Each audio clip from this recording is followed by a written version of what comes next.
Amin'ny tontolon'ny varotra sy ala toekarena indray kosa isany manana anjara toerana lehibe amin'ny fampandrosoana ny firenena iray indrindra ny toekareny Madagasikara moa ny fanondranana makany ivelany noho izay indrindra moa vonoana ametrahana ny ivitoerana manokana mampiofana momba ity sehatra iray ity sideny INCC izany nosokafana tamin'ny fomba ofisialy omaly moa ity ivitoeram-pampiofana ambony ity ny Institut National du Commerce et de la Concurrence na INCC izay. Notontosaina omaly tetsy amin'ny tranoben'ny varotra sy ny indostria tsy Antaninarenina ny lanonana fanokafana ofisialy ny Institut National du Commerce et de la Concurrence na INCC. Manana toerana lehibe eo amin'ny fampiroboroboana ny toekarena eto Madagasikara tokoa ny fanondranana entana makany ivelany anefa mila omena fampiofanana ireo misahana izany sy hatra zany. Fa isaky ny mamaky ny tombaneza atao isaky ny session izay dia betsaka ny mangataka nisy ny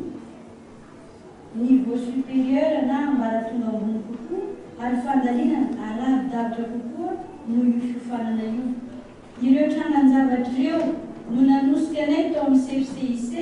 nanao fanadihadiana tamin'ny sehatra maromaro mpanazahonay vateny feny fa hoe tokony roso amin'ny fampianarana amin'ny sehatra ambonimbony kokoa amin'izay ary mba hafana manana mpanjara ara-barotra voavolavola afaka manolona orinasa ara-barotra ka hiteraka asa ho an'izay tsy anasa isika raha teo moa miady amin'ny tsy fananana asa dikan'izany efa tombotroa ho an'ny zanakitsika sy ny firenena izany. Izany fanolorana orinasa ara-barotra izany dia tsy mbola tao anatin'ny programme ny fiofanana natao tao amin'ny CFCIC izay naharitra 3 volana.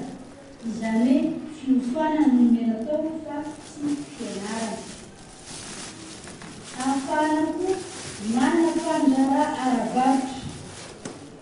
ahafehy ny fahalalana teknika arak'asa momba ny varotra ivelany sy ny varotra anatiny. Raha tsy ny varotra ivelany fotsiny ihany koa no natao tao amin'ny CFCIC hatramin'izao midika izany fa efa tombony be ihany koa manindry manana andraikitra lehibe eo amin'ny fampandrosoana ny sehatry ny varotra sy ny fampiofanana ny fampiroboroboana izany sehatra izany ny ministeran'ny varotra izay pia ihany koa ny INCC. Maro ireo olo manan-kaja nanatrika sy nanome voninahitra ity lanonana ity